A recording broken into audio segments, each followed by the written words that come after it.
All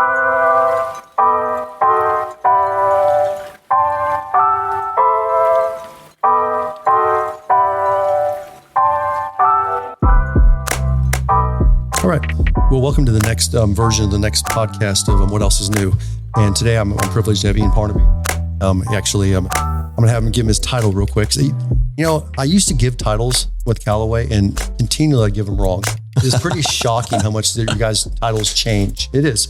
I mean, and you guys know this when you watch my Callaway videos I do with the engineers at Callaway, their titles are continually changing. Yeah. Like, oh, he's doing this, doing that. Okay, so give me your title again. What do you do with Callaway? It's not as fancy as those product engineers, but Regional Sales Director. Okay, Regional Sales Director with Callaway. Now, and so tell me, now you're out of Texas, right? So just west of San Antonio. Okay. Love it. I have 14 reps from Oklahoma, Texas, Louisiana, Mississippi, Alabama, a little bit of Florida. Okay.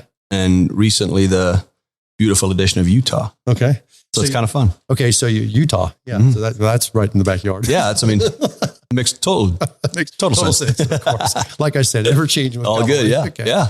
So, now you said 14 reps. Mm-hmm. Okay. So now let's get those numbers though. Under those reps, how many accounts or how many, I don't know if you know this number, but because this isn't, you guys don't think this is 14 golf courses sitting out there. These are that could be a lot of areas. 1,500 plus. 1,500 golf courses plus. Yeah. There you go. Yeah. So we're talking a lot of facilities that you're dealing with. Okay.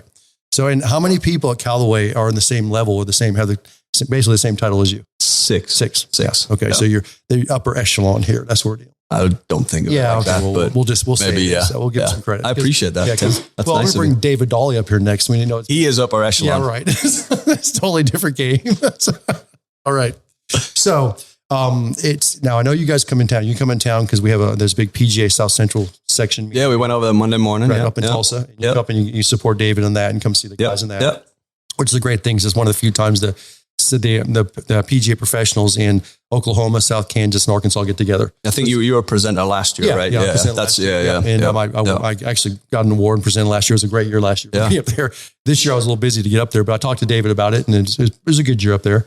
But so we haven't seen you for a year. Yep. Okay. So what I wanted you to come in today and just kind of, this podcast is What Else Is New.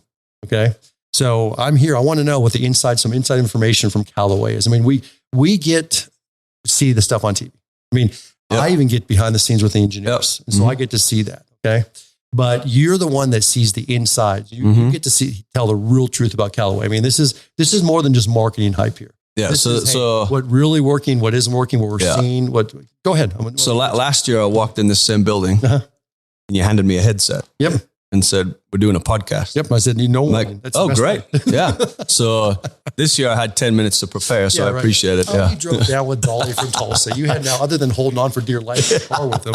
Okay. We've obviously gone through, in my current position, I've been through one full product cycle. Okay. And then as we moved into the 2026 product, one of the cool things I get to do is to kind of get a little sneak peek early as to what the product looks like, what the launch plans are, and things like that. So I guess to answer your question, a lot has changed, right? Yep. We've got a whole new product line. Yep. One that we're very proud of, right? I think there's a lot of hard work gone into our R&D people, just amazing minds in that department, as you know, right? And the capabilities that they're kind of taking advantage of now with the AI, the supercomputers, materials. It's fascinating to see. And it's kind of cool to see their ideas at the beginning and then see the product work its way all the way through and then it come to life. And here we are, guys on tour are playing it, golfers are playing it. So, well, we were lucky this year. And I always say how well Callaway treats us. And when David, he's my direct connection with Callaway on a day-to-day basis. And he was saying, okay, we're going to release the woods in the middle of February. We're going to try to get the irons out. And at first we heard middle of March. Yep. And then they said, we're going to try to push it up to the end of February. And then, there's a story behind that, which I can share too. If you're asking for, here we go. It's good. Yeah. And all of a sudden come January 1, my guys that work with it, I work with that Callaway with David. I said, but let me know when I can start putting some orders in because I don't want to get too far behind them. I'm going to start taking them here, but let me know when I can start pushing them in. And David gives me a call in about an hour. And he goes, you can start putting them in right now. Yeah. And all of a sudden my clientele are getting their woods and their irons by the middle of January. Yeah. And it's like, what just happened? So it was like a month ahead. But I think that was pretty impressive to see. We have a whole logistics team, supply team, and that world right now is crazy. So it's mightily impressive to see what they pulled off for our 2026 launch. It's pretty awesome. Yeah. And all of a sudden, my customers, my students are getting clubs like a month and a half sooner than we thought they would. Well, let's think, right? If you're a golfer, right? What's the one thing we all get excited about other than a birdie, right? Is new golf clubs, new toys, 100%. Right? So it's nothing worse. There's nothing worse in our position, David and I, is kind of having a golfer wait, 6, 7, 8 weeks for a product, right? That they're really excited about. 100%. So again, credit to our logistics team, supply team. I mean, they knocked it out of the park in 26. And then to top that off, which is interesting because a lot of the country or a lot of the people I've dealt with have had kind of a warm season this year. Mm-hmm. I mean, even Oklahoma, we're based out of. It's a lot of golf got played in December and January. Yeah. You can look at my driving range on front. You can see it. Yeah. Didn't get any rest this year. Yeah.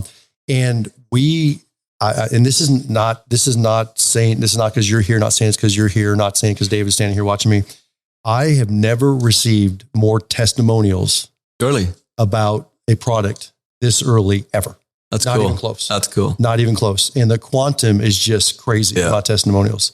And in particular, I mean, obviously the woods, we always get, and the hybrids, we get some good testimonials, but the irons have just gone off the deep end this year. I think the one thing that I noticed when I got to see the product kind of June time, but then we obviously kind of show it to the full sales force at our national sales meeting, end of September, beginning of October. And I thought it was cool. Right. I thought the story was cool. Right. Something that would resonate with all the golfers. But usually the telling sign is when we put it up on the big screen in the auditorium at the sales meeting. So it was kind of cool for me to know what was coming. Right. They put it up on the board and you kind of look around the room and all the sales rep are like, kind of giving it the yes. Yep. So sales reps have got to sell clubs to make money. Well, and if the sales force is excited, guess what? Our customers are excited. And then all the golfers around the US are excited. So give a little behind the scenes of the quantum. So just because, first of all, the one thing we're really seeing is, and when we talk to the engineers, we kind of put this together, but I've got a lot of pride dealing with Callaway because they talk about real players' information. Yeah. They talk about real players. And I truly believe that with the AI technology they have now and the amount of data they're cranking in there, and it's funny talking to these engineers, these guys they're smart guys. And they're like, you don't understand how much data they actually put in the computer. It's like crazy amount of data they put in there. And they're saying that they're getting to the point now where they're starting to realize like the average golfer doesn't make a whole lot of divot a lot of times. The average golfer kind of will hit it thin. And so the big thing they talked about in the irons this year was they brought it down that second and third groove as being so hot, where they used to be a little higher in the club face. Yep. They did a great job in the lower center of gravity in the past, but now those lower grooves are hotter. It kind of goes with the products that are hit from the ground. Right. So if you think about fairway woods and hybrids, they kind of fall into that category too. Yep. And you can see the trend of the technology and the designs are geared towards helping golfers that do hit the ball low in the face or maybe a hair thin, you might say. Right. But there's barely any drop off on ball speed on those three products on those slightly lower hits. Right. Which is a huge help to every golfer. And that's exactly what I'm seeing because I always tell people this, but I've got tens of thousands of fittings on my computer. We fit online, we fit in person. I got thousands and thousands. And I can pull up all the data. And when I pull up the data, at 80% of my students and customers say that they take minimal to no divot. So it is a majority. It's a high majority. Now, that's not saying, you may make a divot every so often, maybe with the wedges and so on. But when you're saying, do you take a clean, nice, good divot? A majority are saying they don't. I mean, the overall goal with the quantum iron, it might sound elementary and simple, but it's literally to help the golfers hit more greens. 100%. Like who doesn't want to? Who doesn't want to do that? So those thin hits are going further. Exactly. And that's what these testimonials are all about. Instead of plugging in the front bunker, it's kind of front third of the green, and now you've got a birdie putt, right? And that's what they're saying because they're saying, they're like going, they seem longer in general, but like they're going, I'll hit 10 balls in a row, and all of a sudden, all 10 are going pretty good distance, whereas before was 7 or 8 or more. You know what I'm saying? They're not getting those miss hits like they did. I think the thing about the quantum lineup is that it's not just. Speed is a big element of the product line across all the categories, but really every product is designed as a performance club. right? So we're trying to incorporate everything, Right. Easier to hit, easier to launch. And obviously we want speed to be a big element because that's what produces distance, and who doesn't want to hit it further?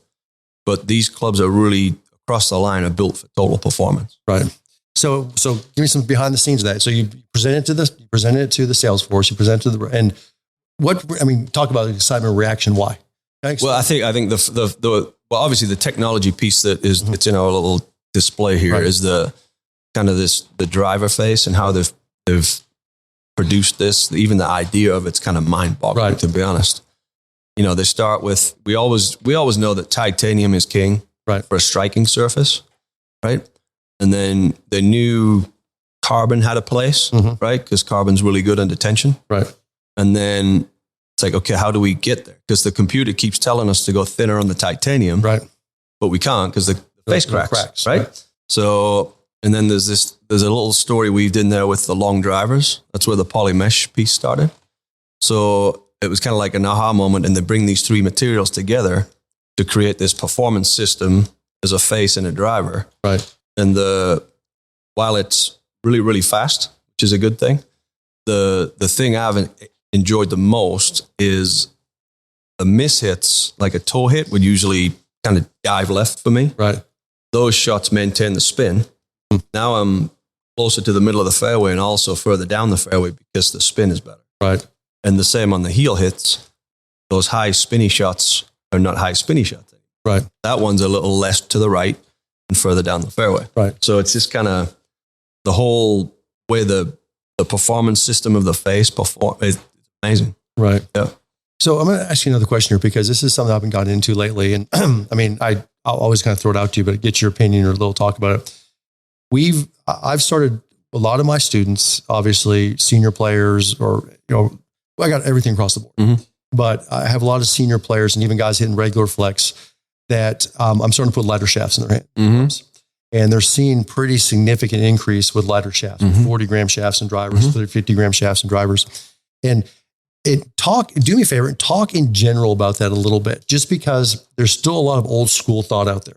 Like you start getting that light, it's not going to be consistent. You're not getting that light, you're going to lose durability, you're going to lose consistency in it. You know what I'm saying? It's going to be too whippy or whatever. Okay. Yep. And I keep trying to talk to them about it, especially online about, okay, light doesn't mean inconsistent. Light doesn't mean lose consistency. In certain instances, it can be more consistent. And talk about that a little bit. It doesn't mean, the shaft weight, well, number one, lighter is faster. Right. In most circumstances, someone's going to swing, they're going to move a lighter object faster than they do a heavier object. That's just kind of laws of physics, right? But getting someone in the correct weight of shaft is also important to what you're saying. Right. If you're in the correct weight class of shaft, you're going to hit the center of the face more often. Right. And also, maybe when you get to the 15th tee, your last four drives might be a little better than you're being exhausted and, you start swinging over the top. Who knows, right? 100%. But there's a lot of benefits to going lighter if it fits your game, for sure. Talk a little bit about if you know about this, but tour players. This isn't unusual for tour players. People think that these guys are strong, big old guys. They don't swing heavy shafts, do they? No, I mean, I don't think I'm speaking out of turn here, but I think the most popular weight of shaft on tour is in the 60-gram class. Yeah. And I think the average club speed is over 120 now. Yeah. Is it 120 yet? Is it 116? That's awfully fast, right? These guys are pounding at 330. Right. 340. And they're using 60-gram shafts. And 10 years ago, that would have been very light. So if you think about from a club speed perspective or skill level, like, should we really be using a 60-gram shaft? No way. Right? Yeah, no, it makes sense. That's why when I talk to these students, and I'm saying, I'm looking at a 40-gram shaft for you, opposed to 50-gram shaft for you. And they're like, I've always hit 60, even some are saying hit 70. I'm like, wow, tour players don't even do that anymore. And then you put like the correct loft with the correct weight of shaft. Yeah. I mean, then you're onto something, right? Right. Yeah. And that's what we're seeing. Yeah. That's exactly what we're seeing, because the last few years has become very vogue to get down light. Even when we got to the Max Fast, I mean, it started lighting everything. It's a wonderful product, Max Fast. Talk about that a little bit, about the Max Fast a little bit. So it was something that we introduced we used to have the Star product. Right. That was kind of influenced a lot by the Japan market. Right. We're going to talk about that here in a second, because I knew that's where they like very expensive and lighter products. Right. So It's a different marketplace than what we operate in. But then when we came up with the Max Fast product, it was more of a core lineup that had lighter head, lighter shaft, lighter grip, right? Kind of the stuff we're talking about, right? And for the most part, a little more loft, especially on fairway woods and hybrids, right? So it's really, a product line that is with the speed challenged golfer in mind, I would say, sure, but not necessarily, limited to that person, right? So it's a lighter weight product all the way through. Like we just talked about, could benefit more golfers than we think. Right. Because as you said earlier, with that lighter weight, more speed production, lighter weight. Yep. So, but you still have the properties of the high tech in the club. Yeah, it's all the Triforce face, the carbon. It's still got everything in there for sure. So you're taking the weight off the club in the shaft, in the head, a little bit in the head, but all the properties and the technology is still there. Yeah, it's very specifically engineered from grip to shaft to head. For sure. Because I think I want to make sure everybody understands that, because in the past, there's been companies that come out with lightweight heads, but it was a totally different club. Yeah. And all of a sudden, they pull that club out and it's like, okay, this thing goes nowhere. It feels terrible. It sounds terrible. No, it's got all the same carbon materials like the Triple Diamond has, the Max, and then obviously the secret behind the whole thing is the Triforce face, and it has all of those tech pieces. You opened up the door in this a little bit. Let's talk about this for a second, because I've mentioned this before, but and I had a couple of the guys in Callaway talk about this a few years ago. Talk about the Japan market and what we learned, like how that brings technology. Well, number one, they have some super cool products. Yeah, I know. They do. And they cost a lot of money. Right? Yeah. Well, Japanese golf is different. Mm-hmm. Japanese golf is an event. It's like this whole day experience, right? 9 like holes it's in the morning. They'd have lunch. They'd take a nap. Play 9 holes in the afternoon. Like who has time for that, right? Yeah, they do. And it costs good for them. a lot. Yeah, yeah. So it is. It's more about it. I can tell you a funny story about Japan. But anyway, tell me a little more about how you guys, things occur over there. And then you bring. So there's several products that come to mind, right? Like the Star product, like the lightweight. We started to bring that to the U.S. market, and it became more and more popular. More recently, X-Forged, right? And X-Forged Max. The Japanese, the Asian markets in general, seem to kind of trend towards forged products, right? So we tend to learn from those marketplaces on forged products and what consumers want, what golfers are looking for. So that's kind of where X-Forged made its way over here. A few of the tour players started playing it, really liked it. Right.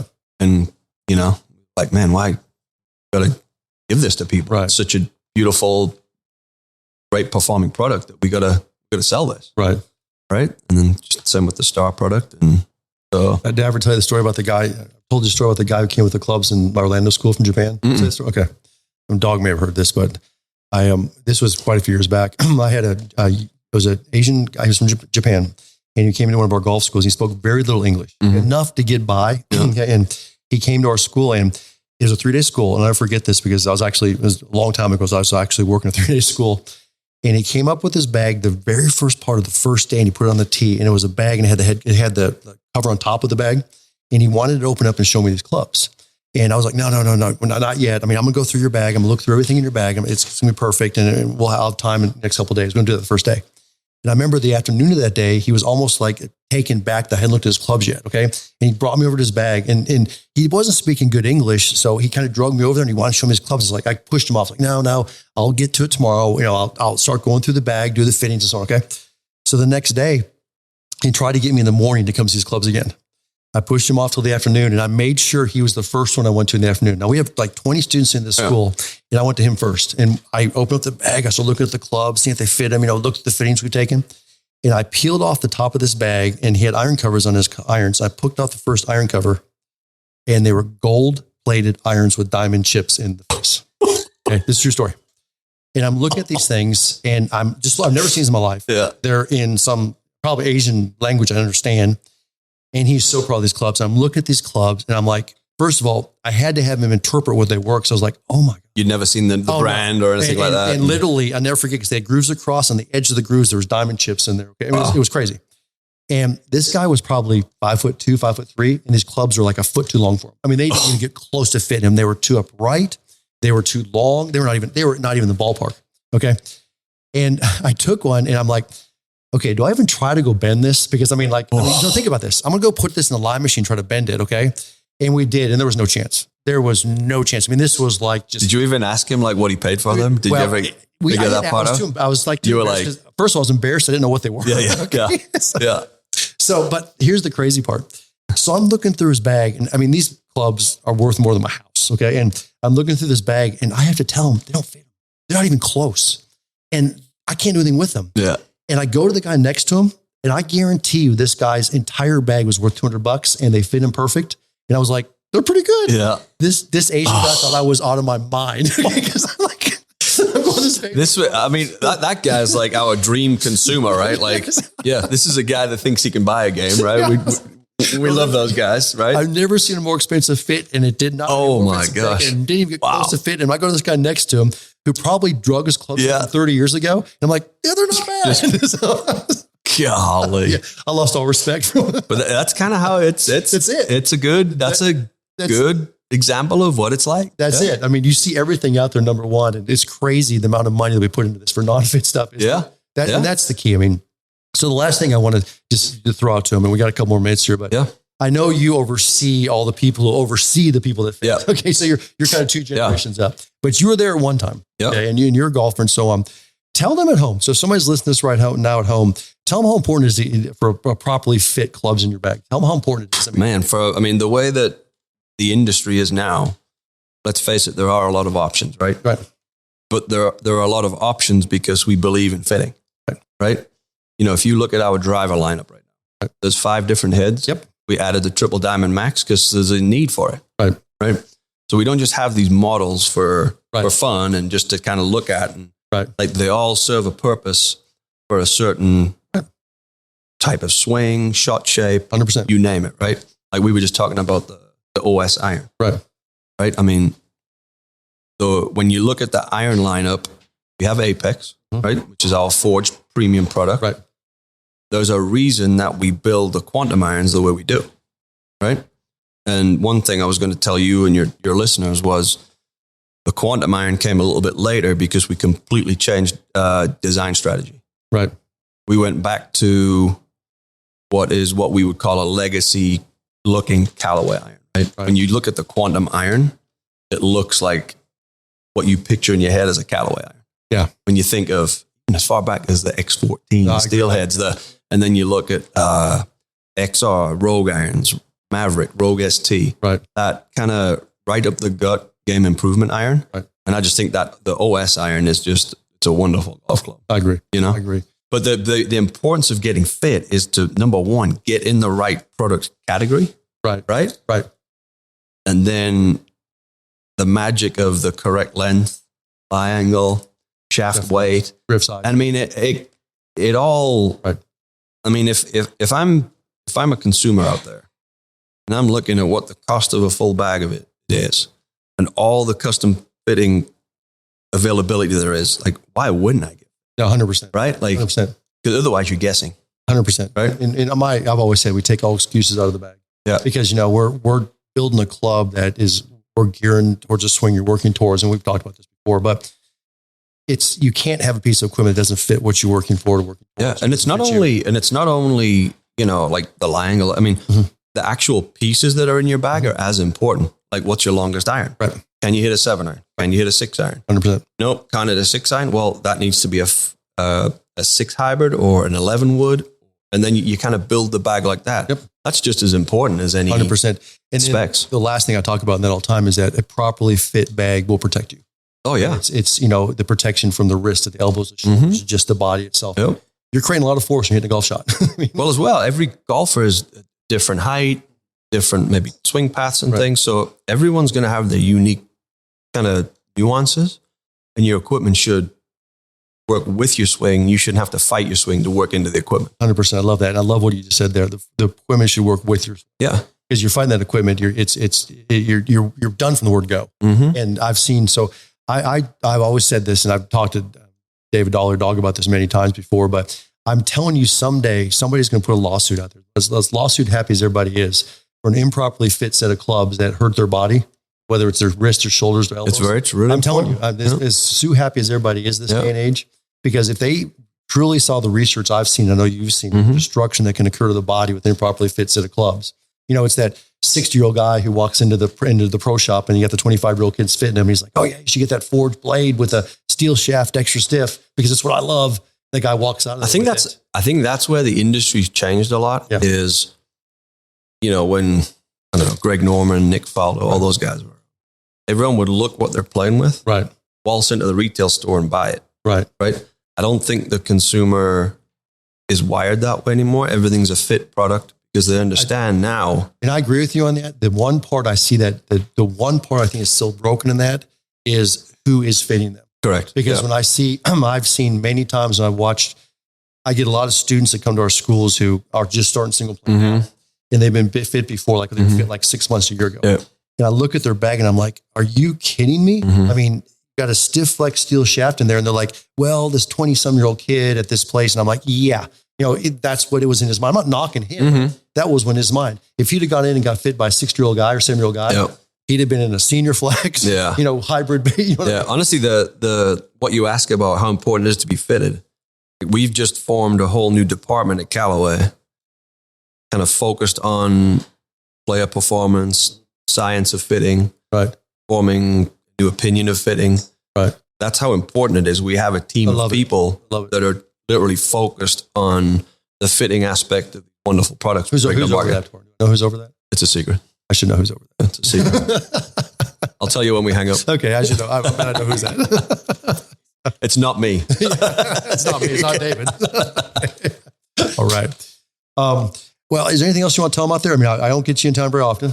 So we didn't really touch on putters, right? I mean, we have this brand Odyssey, right? Just a iconic putter brand for 25, just over 25 years now. And we've got this, what I think is the best insert we've ever produced, right? AI Dual. It's a kind of a soft feeling insert that Odyssey is renowned for, right? I mean, most other companies now have an insert because of Odyssey, right? And it's got this wonderful roll technology. So it's a great feeling product. But then also there's a new line of putters that are called half ball, right? I mean, everyone's familiar with the 2-ball putters. Right. We've sold tens of millions of those, if not more. but this half ball putter is, believe it or not, half of a ball on top of the putter with a line. It frames the ball. And I've seen really cool results from people going from a standard putter and then switching to a half ball technology and seeing how their alignment and just how they address the ball, which is super important, right? Because it's such a short stroke, right? The importance of where you position the ball in relation to the middle of the club, plus where you point the putter, you've got to start with a chance of making it, right? That's the two most important parts. So I'm a big believer in the half ball technology, and then I love the new insert on the putter. Yeah. Just talk a little. I mean, we talked about this before, but I was like to remind. Talk about why insert. I know this is pretty basic information, but why is an insert in a putter so important? Talk about why. Now I know there's a lot of technology into it, but it kind of made Odyssey famous. You said it. I mean, it kind of made I remember the first time I putted with a white hot insert, and we'd all putted with milled putters into it, right? And it's like, wow, this feels really good. It sounds really good. My distance control's better. Right? All the things you would want from a putter come from putting with our inserts is what I believe. Yeah. And the interesting part, and whenever I go to talk to the engineers at Callaway or talk to the guys that create these putters, we always talk about, you just said it, feel and sound are directly related. In fact, when you put a putter in somebody's hand, you sit there and say, does that feel hard or soft? They'll tell you one thing. You put headphones on them or you muff the sound, they can't tell you. And it's because of the sound of that putter face, that was the big thing with the insert, because they could put a certain sound in there, which created a certain feel and vice versa.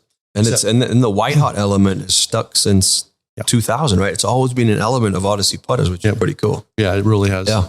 And that's a big deal, because if you look at the technology is in the insert now. Yeah. And that's where the big technology and the AI influence in a putter. I mean, I would encourage everyone to try the half ball and the AI Dual.